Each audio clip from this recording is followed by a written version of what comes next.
جو پنڈی کی طرف چل رہی ہے. آج میں سرگودا میں بھی لوگ اپنے دیکھ رہا ہوں اور ماشاءاللہ اچھی تعداد میں لوگ بھرپور طریقے سے اس میں شرکت کر رہے ہیں. جیلم میں دیکھ رہا ہوں اپنی ہماری مارچ شاہ محمود قریشی اس کو لے کے آ رہے ہیں. اور پھر مردان کے اندر تو مردان بھی آج ہمارے لوگ موبلائزڈ ہیں اور عوام پنڈی کی طرف مارچ کو لے کے آ رہی ہے. تو میں سب سے پہلے ساری اپنی قوم کو آپ سب کو بتانا چاہتا ہوں کہ یہ مارچ کیوں ہے, یہ حقیقی آزادی کی مارچ ہم کیوں کر رہے ہیں. سب سے پہلے کہ ہم یہ مارچ اس لیے کر رہے ہیں کہ اس ملک کے اوپر جو چور مسلط کیے ہوئے ہیں, جن کو ایک سازش کے تحت ہمارے اوپر بٹھایا گیا ہے, جو 60% سے زیادہ جو ہماری کیبنٹ ہے وہ ضمانت پہ ہے, اور جو پرائم منسٹر بنایا گیا ہے اس کو اور اس کے بیٹے کو سزا ہونے والی تھی ایف آئی اے کے کیس میں 16 ارب روپے کے مقصود چپراسی والے کیس میں, اور پھر 8 ارب کا نیب کے اندر ٹی ٹی کا کیس تھا, اور پھر آپ کو این آر او دے دیے. یعنی 1100 ارب روپے کے کرپشن کے کیسز انہوں نے اسمبلی میں بیٹھ کے قانون پاس کیا امینڈمنٹ کی نیب کے اندر کہ ہر امینڈمنٹ میں ان کا کوئی نہ کوئی بڑا ڈاکو اس کے اوپر سے کیس ختم ہو رہے تھے. تو سب سے پہلے تو یہ ہے کہ ہم اس لیے جا رہے ہیں اسلام آباد میں, یہ ہمارا حق ہے پرامن احتجاج کا ایک جمہوریت کے اندر, کہ ہم احتجاج کریں کہ ہم بھیڑ بکریاں نہیں ہیں, ہم انسان ہیں, ہم اب امر بالمعروف پہ کھڑے ہیں جو کہ اللہ کا حکم ہے ہمیں, کہ ہم یہ جب اس طرح کے چور ہمارے ملک کے اوپر بیٹھ گئے ہیں تو ہم اس کے خلاف مظاہرہ کر رہے ہیں, مظاہرے کر رہے ہیں اور مارچ کر رہے ہیں. اور صرف ایک یہ بتانے کی ساری عوام کو, اپنے قوم کو ہم یہ بتا رہے ہیں کہ ہم اس طرح کے ظلم اور ناانصافی کو نہیں تسلیم کرتے. تو اس کے اندر جو ہماری کوشش یہ ہے کہ پاکستان میں لوگوں کو سمجھائیں کہ قانون کی حکمرانی کیا ہوتی ہے. جب چور اس اوپر آ کے بیٹھ جاتے ہیں اور اپنے آپ کو این آر او دے دیتے ہیں تو اس کا مطلب یہ کہ یہاں قانون کی حکمرانی نہیں ہے, یا جنرل کا قانون ہے. اور ہم یہ کہنا چاہتے ہیں کہ ہماری جو انصاف کی تحریک 26 سال پہلے شروع ہوئی تھی, اس کا سب سے بڑا مقصد یہ تھا کہ نہ پاکستان میں جمہوریت حقیقی آ سکتی ہے, نہ حقیقی آزادی آ سکتی ہے, کیونکہ حقیقی جمہوریت انسان کو آزاد کرتی ہے. وہ آ ہی نہیں سکتی جب تک رول آف لا نہ ہو, قانون کی حکمرانی نہ ہو, انصاف نہ ہو. اور پھر خوشحالی نہیں آ سکتی پاکستان میں, کسی بھی دنیا کے ملک میں جس ملک کے اندر رول آف لا, انصاف نہ ہو. اور ساری دنیا میں نے آپ کو بتایا بھی تھا کہ جتنے بھی ملک سارے خوشحال ہیں, وہ سارے ملکوں میں 90% سے زیادہ رول آف لا ہے, یعنی قانون کی حکمرانی ہے. اور جو سارے غریب ملک ہیں ان کے اندر 10% سے بھی کم قانون کی حکمرانی ہے. نائجیریا جو تیل کے ذخیرے پہ بیٹھا ہے, غریب ترین ملک ہے, کیونکہ وہاں جنرل کا قانون ہے, وہاں کرپشن ہے. جب قانون نہیں ہوتا, جب انصاف نہیں ہوتا تو کرپشن ہوتی ہے, اور کرپشن ملک کا دیوالیہ نکال دیتی ہے. تو اس لیے جو امیر ملک ہے وہ امیر ہے اس لیے کہ وہاں انصاف ہے اور وہاں کرپشن نہیں ہے, بڑے پیمانے پہ کرپشن نہیں ہے. ان کے وزیر چوری نہیں کر سکتے, اور اگر چوری کرے تو این آر او نہیں لے سکتے, ان کا پرائم منسٹر نہیں کر سکتا. تو جب پینما کا جو انکشاف ہوا تھا تو جدھر جدھر باہر کے مغربی جمہوریت کے اندر جن لوگوں کے نام آئے تھے وہ سب یا وہ جیل میں گئے تھے, یا ان کو انہوں نے استعفیٰ دیا تھا, یا وہ ختم ہو گئے تھے, قوم نے ان کو مسترد کر دیا تھا. تو ہم امر بالمعروف پہ چل رہے ہیں ان چوروں کے خلاف.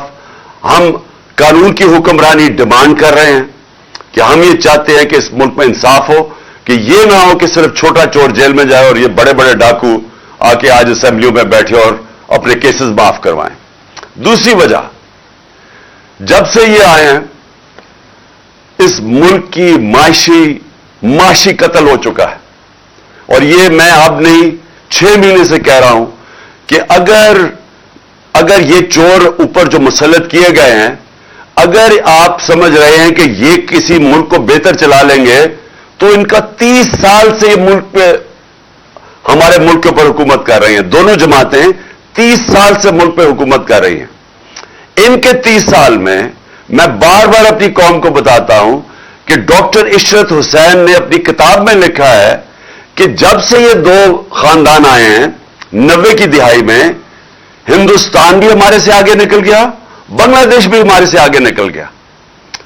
یاد رکھیں کہ 90 سے پہلے پاکستان معاشی طور پہ، ہر طور پہ بنگلہ دیش سے بھی آگے تھا، ہندوستان سے بھی آگے تھا.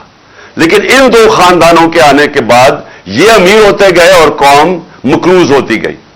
تو ہم کیا چاہتے ہیں؟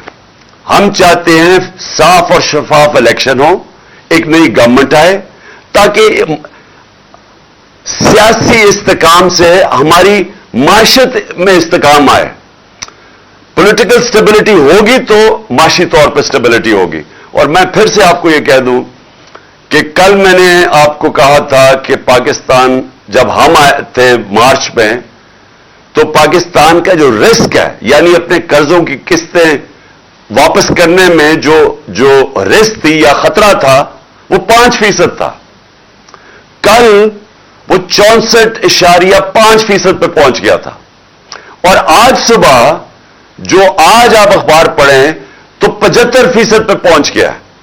یعنی کہ آج باہر کی دنیا سمجھتی ہے کہ اگر وہ پاکستان کو قرضہ دیں تو 75% چانس ہے کہ پاکستان قرضے واپس نہیں کر سکے گا، ڈیفالٹ کر جائے گا. اور یہ اتنا خطرناک ہے کیونکہ جب یہ دنیا یہ دیکھتی ہے تو کوئی باہر کی دنیا پاکستان میں سرمایہ کاری نہیں کرے گی. کوئی بھی کمرشل بینکس بیرونی پاکستان کو قرضے نہیں دیں گے. اور اندر بھی جب لوگوں کو یہ خطرہ ہو کہ پاکستان ڈیفالٹ پہ جائے گا، تو ڈیفالٹ کا مطلب پھر میں آج آپ سب کو بتا دوں، اس کا مطلب یہ ہے کہ اگر ہم اپنے قرضوں کی قسطیں واپس نہیں کرتے تو باہر سے سارا ڈالر آنے ختم ہو جائیں گے. اور ڈالر جب کم ہو جائیں گے، اور جب وہ کم ہوں گے تو ڈالر کی قیمت اوپر چلی جائے گی، روپیہ گر جائے گا. اور جب روپیہ گرے گا تو اس ملک میں ایک اور طوفان مہنگائی کا آئے گا. تیل، بجلی، پٹرول، جتنی چیزیں باہر سے منگواتے ہیں وہ سب مہنگی ہو جائیں گی، ہر چیز مہنگی ہو جائے گی. تو ایک تو مہنگائی آئے گی اور غربت بڑھے گی. دوسرا، اگر آج میں سرمایہ کاری کرنا چاہتا ہوں تو میں سوچوں گا کہ کیوں میں اپنا پیسہ کسی کارخانے میں لگاؤں جبکہ میں وہ اسی پیسے کا ڈالر خرید لوں، کیونکہ روپیہ تو نیچے جا رہا ہے اور ڈیفالٹ کی طرف جا رہا ہے. اس لیے یہ خطرہ ہے. اور اس لیے ضروری یہ ہے کہ ہم اس ملک میں صاف اور شفاف الیکشن کروا کے پاکستان کو اس دلدل سے نکالیں جس میں ہم بڑی تیزی سے کھپتے جا رہے ہیں. تو یہ پھر سے یاد رکھ لیں کہ کل ہمارا ڈیفالٹ کی جو رسک تھی وہ تھی 64.5%. پھر سے کہ جب ہم آئے تھے، ہم جب آخر میں تھے، ہماری جب حکومت جانے لگی تھی تو وہ 5% تھی. کل 64.5% پہ تھی اور آج 75% پہ ہے. کہ اور لوگ سمجھ رہے ہیں کہ پاکستان کی معیشت ڈوبتی جا رہی ہے اور وہ اس میں اتنی طاقت نہیں کہ اپنے قرضوں کی قسطیں واپس کر سکے. تو اس لیے بھی اس ملک کو نکالنے کے لیے ایک ہی راستہ ہے، الیکشنز. اور ہمیں پتہ ہے کہ الیکشنز کیوں نہیں ہوں گے جلدی، کیونکہ نواز شریف خاص طور پہ اور زرداری دونوں ڈرے ہوئے ہیں کہ اگر آج الیکشنز ہوں گے تو یہ ہار جائیں گے. تو انہوں نے جو بائی الیکشنز ابھی ہوئے ہیں تو 75% بائی الیکشن تو تحریک انصاف جیت گئی ہے. اس کے باوجود کو ان کو پوری مدد تھی الیکشن کمیشن کی، ان کو پوری مدد تھی اسٹیٹ مشینری کی، ان کو مدد تھی اسٹیبلشمنٹ کی، اس کے باوجود یہ ہار گئے. تو آج یہ ڈرے ہوئے ہیں کہ اب الیکشن میں ہم کیسے جائیں. لہذا اپنے آپ کو بچانے کے لیے یہ ملک کو تباہی کی طرف لے کے جا رہے ہیں. اور میں اس لیے کہتا ہوں کہ ان دو لوگ اور خاص طور پہ نواز شریف جو باہر بیٹھا ہوا ہے، اتنا اہم پوزیشن جو اس ملک کی نیشنل سیکیورٹی کے لیے ہے کہ ملک کا آرمی چیف، اس کی تعیناتی، یہ دو نااہل ہیں اس چیز کے لیے، کیونکہ ان کے مفادات پاکستان کے مفادات سے نہیں ملتے۔ نواز شریف تو باہر بیٹھا ہوا ہے، پیسے باہر ہیں، بچوں نے برطانیہ پاسپورٹ لے لیا ہے، ان کی بڑے بڑے محلات ہیں، ان کی بزنسز باہر ہیں۔ کتنا ہے کہ کتنی فکر ہوگی اس کو پاکستان کی کہ میں اتنے اہم عہدے میں میرٹ پہ فیصلہ کروں۔ اس نے میرٹ میں زندگی میں کبھی فیصلے نہیں کیے، اور لہذا ہم یہ سمجھتے ہیں کہ یہ بڑا اہم ٹائم ہے پاکستان میں، اس میں فیصلے میرٹ پہ ہونے چاہیے، اور خاص طور پہ آرمی چیف کے۔ اور میں یہ اب دیکھ رہا ہوں کہ حکومت نے فیصلہ کیا کوئی آرمی ایکٹ کے اندر تبدیلی لانے کے لیے۔ میں ان کی تو بات نہیں کر رہا جنہوں نے لگنا ہے، میں تو ان کی بات کر رہا ہوں جو لگانے والے ہیں۔ میں تو ان کی بات کر رہا ہوں جنہوں نے آج تک صاف نیت سے اس ملک میں کوئی کام کیا ہی نہیں ہے، جنہوں نے آج تک سوائے کہ پیسہ بناؤ کیسے، چوری کیسے کرو اور پھر اس کو بچاؤ کیسے، NRO کیسے لو، ان کا سارا وہ فوکس ہے۔ ان کی جتنی بھی اپوائنٹمنٹس ہوتی ہیں وہ اسی نظر سے ہوتی ہے کہ ان کو ذاتی فائدہ کیسے ہو سکتا ہے۔ تو اگر یہ فیصلہ کر رہے ہیں اور آرمی ایکٹ میں چینج لے کے آ رہے ہیں، مجھے خطرہ یہ ہے کہ یہ اپنے آپ کو اپنے مفادات کے لیے، یا یہ سمجھتے ہیں کہ ہمیں فائدہ اس میں یہ اداروں کو نقصان پہنچا رہے ہیں۔ انہوں نے پنجاب پولیس تباہ کی، عباس خان IG کی 1993 کے اندر لاہور ہائی کورٹ میں رپورٹ ہے کہ انہوں نے کیسے پیسے لے کے پولیس والوں کو بھرتی کیا۔ ان کی رپورٹ ہے کہ انہوں نے کیسے مجرموں کو پولیس میں بھرتی کیا، یہ 93 کی رپورٹ ہے۔ تو لہذا ہم یہ سمجھتے ہیں کہ جو بھی اپوائنٹمنٹ ہو وہ میرٹ کے اوپر ہو، اور وہ ہو جو کہ ہمارے ادارے کو مضبوط کرے۔ اور اس کے علاوہ میں ایک اور چیز پہ آج بات کرنا چاہتا ہوں۔ کیمپین میرے خلاف جب سے میں حکومت سے گیا ہوں، ہر تھوڑی دیر کے بعد کیمپین آ جاتی ہے۔ کیمپین شروع کیسے ہوتی ہے؟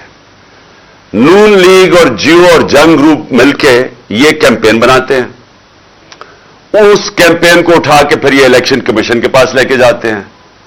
الیکشن کمیشن میں بیٹھا ہوا آدمی جو چیف الیکشن کمیشن، وہ ان کا خاص آدمی ہے، وہ ان کے ساتھ مل کے پھر ہمارے اوپر فورن فنڈنگ کیس مثلاً وہ لے آتا ہے، اور ہمیں میڈیا کے اندر برا بھلا کہا جاتا ہے کہ جی تباہ کر دیا انہوں نے، پکڑے گئے، اب پارٹی کو بین کر دیا جائے گا فورن فنڈنگ کیس کے اندر۔ اور ہم بار بار اپنی ساری صفائیاں پیش کرتے ہیں، ہم اپنی سارے جو فورن فنڈنگ کے اندر جو انہوں نے نام لیا تھا اس کے اوپر جن لوگوں نے ہمیں پیسے دیے ان کے نام دیتے ہیں، 40,000 کے جو ہمارے ڈونرز ہیں ان کے نام دیتے ہیں، اور یہ ہے 10 سال پرانی چیزیں، ہم سارا ریکارڈ دیتے ہیں۔ اس کے باوجود وہ کوئی نہ کوئی چیز اٹھاتے ہیں، FIA کو ہمارے اوپر چھوڑ دیتے ہیں، کسی طرح ثابت کرنے کی کوشش کرتے ہیں کہ انہوں نے کوئی غلط کام کیا۔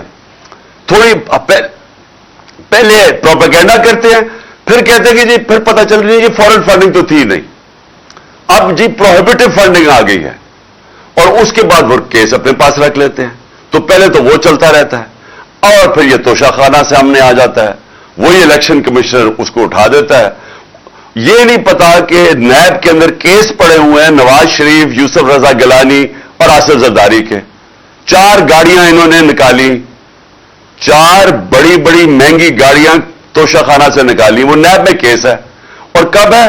10 سال پرانا کیس ہے، اور وہ کیس پڑا ہوا ہے، ان کو کوئی نہیں پوچھتا، وہ بالکل غیر قانونی ہیں، کیونکہ آپ گاڑی نکال ہی نہیں سکتے توشہ خانہ سے۔ مجھے بھی ایک گاڑی ملی تھی، آپ نکال ہی نہیں سکتے، اور جو نکال سکتے چیزیں اس کا ریکارڈ ہوتا ہے، آپ پیسے جو بھی اس کی فارمیلٹی ہوتی ہے۔ اب انہوں نے توشہ خانہ اٹھایا ہوا ہے، میرے وکیل نے ان کی ساری چیزیں ایک ایک چیز کا جواب دیا۔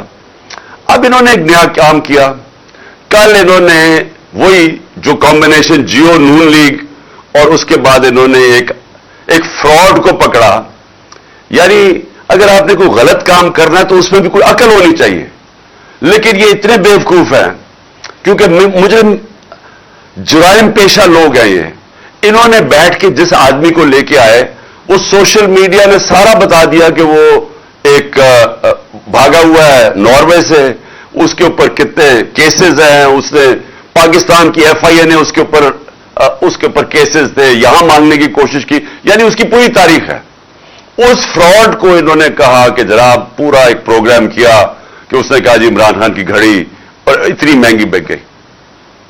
اور میں ان کی عقل پہ حیران ہوں کہ وہ سارا کیس, وہ جو رسید ہے وہ تو پڑی ہوئی ہے توشہ خانہ کے اندر, یعنی کتنی گھڑی بکی ہے وہ سب کچھ ہے, ریکارڈ اویلیبل ہے.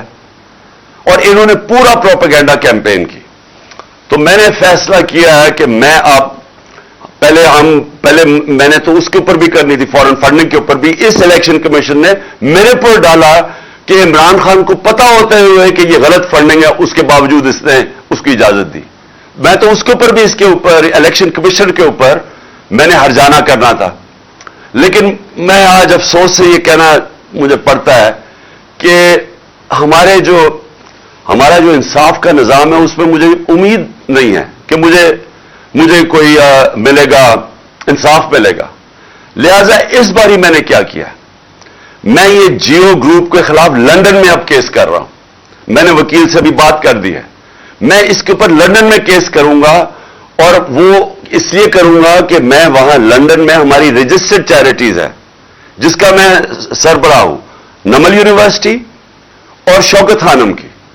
اور کیونکہ انہوں نے یہ وہاں بھی چلتا ہے تو ادھر میں اب ان کے اوپر کیس کروں گا کہ یہ جو میرے اوپر انہوں نے جو میری کردار کشی کی ہے, اب یہ وہاں جواب دے گے, کیونکہ ہم پیسے اکٹھے کرتے ہیں شوکت خانم کے لیے اور نمل کے لیے. تو لہذا میں لندن میں بھی کیس کروں گا. یہ جو شخص ہے, یہ جو فراڈ ہے, اس کے اوپر میں دبئی میں بھی کیس کروں گا, اور ان کے اوپر یہ جیو کے اوپر دبئی میں بھی کیس کروں گا, اور پاکستان میں بھی کیس کروں گا. اور میں نے فیصلہ کیا ہے کہ اب ہم ان کو اس لیے عدالت میں لے کے جائیں گے کہ ہم ثابت کریں گے کہ ان کا جو طور طریقہ ہے, یہ جو جیو گروپ ہے, یہ اس ملک کے اندر پروپیگنڈا کرتا ہے. یہ جو جیو گروپ ہے اس کا مقصد اس ملک کے اندر آزادی صحافت نہیں ہے.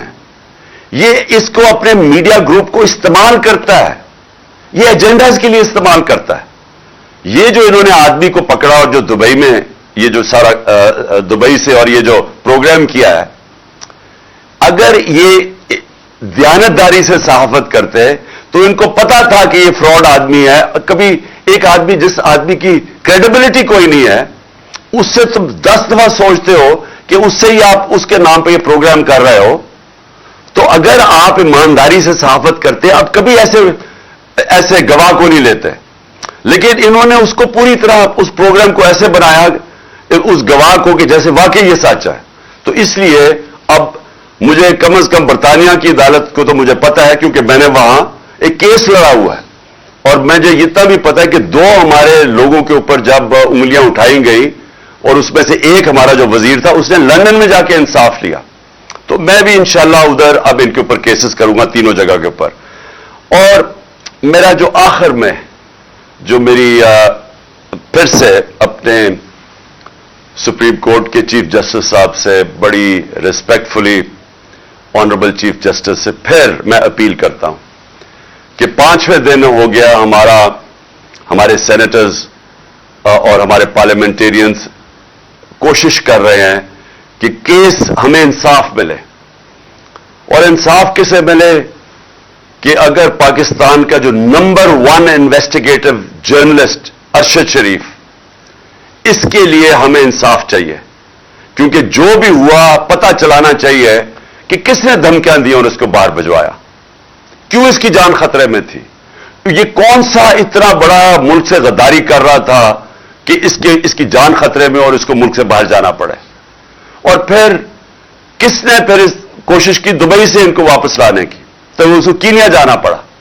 یہ میں چاہتا ہوں کہ ہمارے سپریم کورٹ اس کے اوپر پوری طرح تحقیقات کرے, کیونکہ یہ صرف یہ نہیں کہ ایک پاکستان کا نمبر 1 جرنلسٹ اس کی شہادت ہوئی ہے, یہ سارے باقی صحافیوں کے لیے بھی اگر سپریم کورٹ ان کے ساتھ کھڑا ہوگا تو تبھی وہ صحافی جو دیانتداری سے کام کرتے ہیں, جو ان کے ضمیر کی کوئی قیمت نہیں ہوتی, وہ تبھی اس ملک کے اندر صحیح معنی میں اپنے آزادی صحافت ہوگی اور اپنے حق اور سچ کے لیے کھڑے ہوں گے. تو اس لیے میں سب سے پہلے تو یہ، اور پھر سے میں اعظم سواتی کا کہتا ہوں کہ یہ پاکستان کا سینیٹر ہے. ایک ملک کا سینیٹر سے اگر یہ ہوتا ہے جو اعظم سواتی سے ہوا ہے، اور یہ نہیں کہ جو اس کے اوپر تشدد کیا گیا اور ایک ٹویٹ کے اوپر. اور میں یہ دیکھ رہا تھا کہ اسلام آباد ہائی کورٹ میں ایک جج صاحب نے یہ کہا ہے کہ ٹویٹ کے اوپر آپ کسی کو بھی یہ نہیں کہہ سکتے کہ ملک میں کوئی بغاوت کرنے جا رہا ہے. یعنی اس نے بڑا اچھا میں داد دیتا ہوں کہ بڑا اچھا بیان دیا ہے. تو اس سے جو ہوا ہے ایک ملک کے سینیٹر سے، اور جس طرح پھر وہ جو ان کی وائف کے ساتھ جو ان کو ویڈیو بھیجی گئی ہے، یعنی اس طرح کی چیز اگر ہماری سب سے بڑا جو آخری جو لاسٹ ریزورٹ والا انصاف لینے والی جگہ سپریم کورٹ، اگر ہمارے چیف جسٹس صاحب سپریم کورٹ اس طرح کے اعظم سواتی جیسے آدمی کو، ایک سینیٹر کو، ایک نمبر 1 جرنلسٹ کو، اور پھر تیسرا ملک کا ایکس پرائم منسٹر، سب سے بڑی پارٹی کا جو سربراہ ہے، اگر ہمیں انصاف نہیں ملے گا تو اس کا مطلب تو اس ملک میں کسی کو تو اور کوئی چانس ہی نہیں ہے انصاف ملنے کی. عام آدمی تو کوئی سوچ بھی نہیں پھر سکتا کہ طاقتور کے سامنے جب وہ کھڑا ہوگا تو اسے انصاف ملے گا. تو یہ ایک ملک کے ڈیفائننگ مومنٹس ہے، فیصلہ کن وقت ہے ہمارے ملک کا. اور اس لیے ہم ریکویسٹ کرتے ہیں کہ اس ملک کو حقیقی طور پہ آزاد کریں، انصاف دے کے. انصاف دیں گے تو قوم آزاد ہوگی. جب میرے پاس حقوق ہوں گے تو وہ مجھے آزاد کرے گا. یہاں کے جو پاکستانی باہر جاتے ہیں کام کرنے کے لیے، اور میں نے اپنی آنکھوں سے دیکھا ہے، برطانیہ کے اندر 50 سال پہلے میں نے دیکھا مزدور پاکستان سے گئے کام کرنے کے لیے، لیکن کیونکہ وہاں انصاف کا نظام ہے، حقوق ان کو تحفظ دیتا ہے، کیونکہ وہاں لوگ آزاد ہیں. ہمارے پاکستانی وہاں زیادہ آزاد ہیں، نچلے طبقے کے لوگ وہاں زیادہ آزاد ہیں کیونکہ پروٹیکشن ہے. دیکھتے دیکھتے کہاں سے کہاں پہنچ جاتے ہیں، وہ خوشحال ہو جاتے ہیں. وہ ان کے بچے کوئی ڈاکٹر بن جاتا ہے، کوئی کچھ بن جاتا ہے، کیونکہ جو معاشرہ ہے وہ موقع دیتا ہے لوگوں کو اوپر آنے کے لیے، کیونکہ وہ انصاف دیتا ہے، وہ لوگوں کے حقوق کی حفاظت کرتا ہے. تو پاکستان میں بھی وہ وقت ہے کہ ہم اس ملک کو اب ایک آگے لے کے جائیں. یعنی یہ جو مشکل آج کل دور ہے اور یہ جو چور اوپر مسلط ہے، اس میں سے جو اس اندھیری رات میں سے یہ جو روشنی اب یہ ہے کہ شاید ہمارا انصاف کا نظام کام کرنا شروع کر دے، شاید ہمارا انصاف کا نظام کمزوروں کو تحفظ دے دے جب وہ طاقتور کے سامنے کھڑے ہوتے ہیں. اور یہی میں ہمیشہ کہتا ہوں کہ ہمارا ملک اسلام کے نام پہ بنا تھا. عظیم نعرہ تھا پاکستان کا مطلب کیا؟ لا الہ الا اللہ. کہ وہ لا الہ الا اللہ جو انسان کو آزاد کرتا ہے، کہ جب وہ سوائے اللہ کے انسان جب کسی کے سامنے نہیں جھکتا وہ انسان آزاد ہو جاتا ہے. اور پھر جو قانون ہوتے ہیں اسی لا الہ الا اللہ کا جو فلسفہ ہے وہ پھر انصاف اور عدل اور انصاف کے قانون وہ پھر انسان کو پروٹیکٹ کرتے ہیں، آزاد کر دیتے ہیں. تو ابھی تک تو انصاف نہیں ملا اس ملک میں لوگوں کو، اور اسی لیے ہم آگے نہیں بڑھ سکے، اس لیے ہم مقروض ہیں، اس لیے ہم دنیا میں باہر قرضے مانگتے پھرتے ہیں. اس لیے آج یہ جو 75% پاکستان کی اب رسک فیکٹر بن گیا ہے کہ ہم اپنے قرضے نہیں واپس کر سکتے. تو یہ وجہ یہ نہیں ہے کہ ملک میں وسائل کی کمی ہے، وجہ نہیں ہے کہ ہمارے لوگ ٹیلنٹڈ نہیں ہیں، یہ باہر جا کے بڑے بڑے کام کرتے ہیں. وجہ یہ ہے کہ پاکستان کے اندر حقیقی آزادی نہیں ہے، کیونکہ عدل اور انصاف نہیں ہے. تو اس لیے چیف جسٹس صاحب ساری قوم آپ کی طرف دیکھ رہی ہے، اور قوم کو آج کہتا ہوں کہ انشاءاللہ آپ سب نے تیاری کرنی ہے پنڈی کی، اور میں 1 یا 2 دنوں کے اندر آپ کو بتا دوں گا کہ وہ کون سا دن ہے جب ہم سب پہنچیں گے پنڈی، اور انشاءاللہ پھر وہاں جا کے اگلا اپنا پلان ہم کریں گے. لیکن جو بھی ہمارا پلان ہوگا وہ پرامن ہوگا، وہ آئین کے بیچ میں ہوگا. ہم کسی قسم کی قانون کی خلاف ورزی نہیں کریں گے، ہم ساری وہ چیزیں کریں گے جو کہ ہمارا آئین ہمیں اجازت دیتا ہے. پاکستان